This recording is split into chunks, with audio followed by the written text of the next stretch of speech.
Agora, há algumas possibilidades que são as seguintes. O jornalista pode estar na rua ou pode estar na redação. Na rua, em loco, no local da pauta, mantenha o foco em todos os detalhes. Eu já falei isso lá atrás. Se você mantiver o foco nos detalhes, você vai perceber que existe uma grande utilidade para a sua reportagem.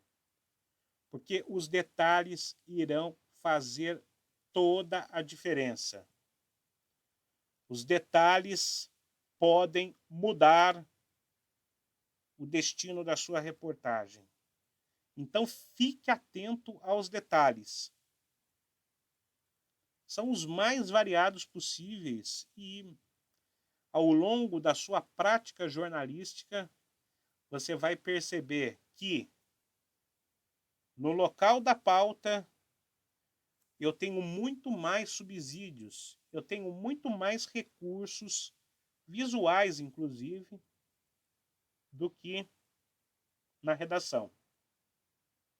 A redação limita muito a percepção que o jornalista tem em relação à pauta que ele está realizando.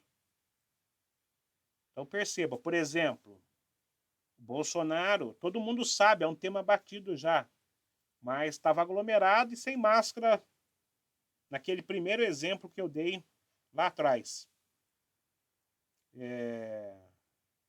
E ele foi visitar uma senhora, essa senhora estava acamada, e de repente a senhora conseguiu deixar o leito, era um sonho dela.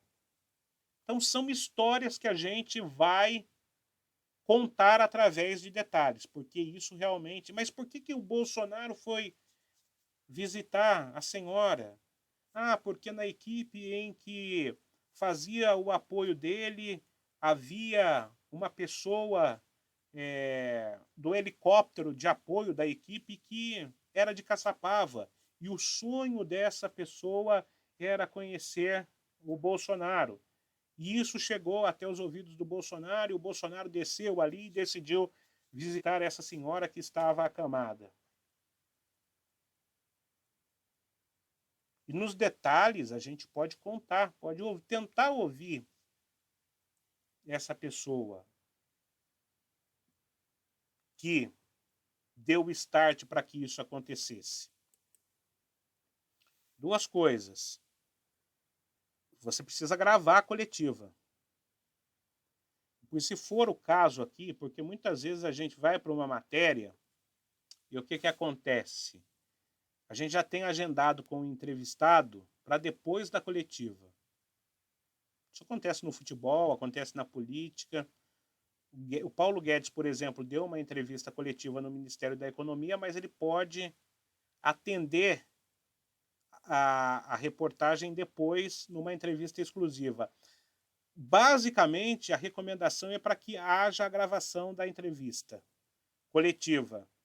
Porque na gravação da entrevista coletiva pode acontecer algo que você depois não vai conseguir recuperar, mesmo estando com a pessoa com a disponibilidade para que ela te dê uma entrevista exclusiva. E se você for para a coletiva, antes você vai tentar de todas as maneiras e você vai prometer isso para mim. Isso está lá naquele primeiro tema que a gente falou a respeito da vontade. Você vai prometer para mim que você vai tentar sempre, mas em todos os momentos, a batalhar pela entrevista individual. Sempre é possível. Em algumas ocasiões você vai ter essa recusa, mas não deixe, em hipótese nenhuma, de batalhar pela entrevista individual. Isso é importantíssimo porque daí é aqui que mora o X da questão. É aqui em que a gente separa os homens dos meninos, as mulheres das meninas. Então você vai prometer, anote aí, batalha pela entrevista individual. É porque é aqui que você vai conseguir o seu furo de reportagem. É aqui que você vai conseguir perguntar aquela perguntinha que você não queria fazer na entrevista coletiva, porque você sabe que se você perguntasse na entrevista coletiva, o entrevistado daria a resposta e isso faria com que o seu concorrente tivesse essa resposta e esse concorrente usaria isso como lead, como assunto principal da matéria dele. Mas você vai deixar para perguntar para o entrevistado na entrevista individual. E se você não perguntar, não tiver a oportunidade da entrevista individual, você vai perguntar na coletiva ainda assim. E como perguntar na coletiva? Aquilo que eu disse, não vai perguntar na coletiva, você não vai abrir a coletiva. Você não vai ser o primeiro a perguntar, a menos que você esteja ao vivo. Você vai sempre perguntar do meio para o fim, porque daí você, ao longo da entrevista, você vai colher subsídios para falar com o seu entrevistado de igual para igual.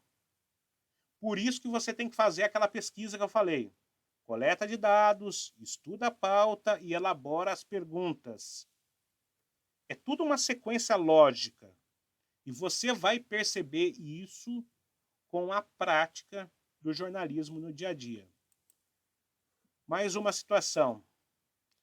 E você vai pedir para todos que estão ali e que fazem parte da organização de uma entrevista coletiva, assessoria de imprensa, por exemplo, pô, se você não tem mais detalhes a respeito, não saia com dúvidas da entrevista coletiva. Porque a gente costuma perguntar, pergunto para ele depois. E depois vai te tomar tempo e você não vai ter resposta. Principalmente se for uma resposta que exija da assessoria de imprensa algo contundente. Então, já aproveita e no bastidor faça o seu relacionamento. Eu não coloquei aqui no bastidor faça o seu relacionamento, mas é possível fazer o relacionamento. Também em loco. Faça o máximo de networking que você puder.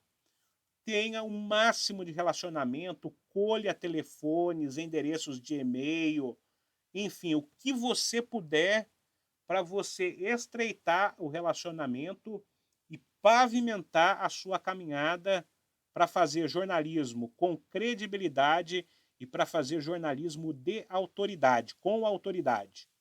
Então, peça detalhes. E faça as perguntas que fujam do óbvio, é aquilo que a gente já deixou claro lá atrás, de elaborar 15, 20, 30 perguntas. Ah, não tenho tudo isso. Às vezes não tem mesmo. Elabore 6, elabore 3, mas que sejam as perguntas que irão fazer a diferença para a sua audiência. E se for para a TV, importante isso. Se você fizer a reportagem para a TV, se você for um repórter para a TV, você já tem que ter em mente a passagem que você vai fazer. E o que é a passagem? A passagem é a participação do repórter,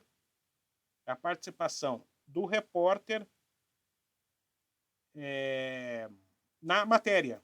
Né? Ele entra lá e conta algum detalhe que aconteceu, ou que pode acontecer, ou que deixou de acontecer, ou que foi importante, ele relatando, e não a pessoa. Mas a sonora principal tem que estar na boca do entrevistado.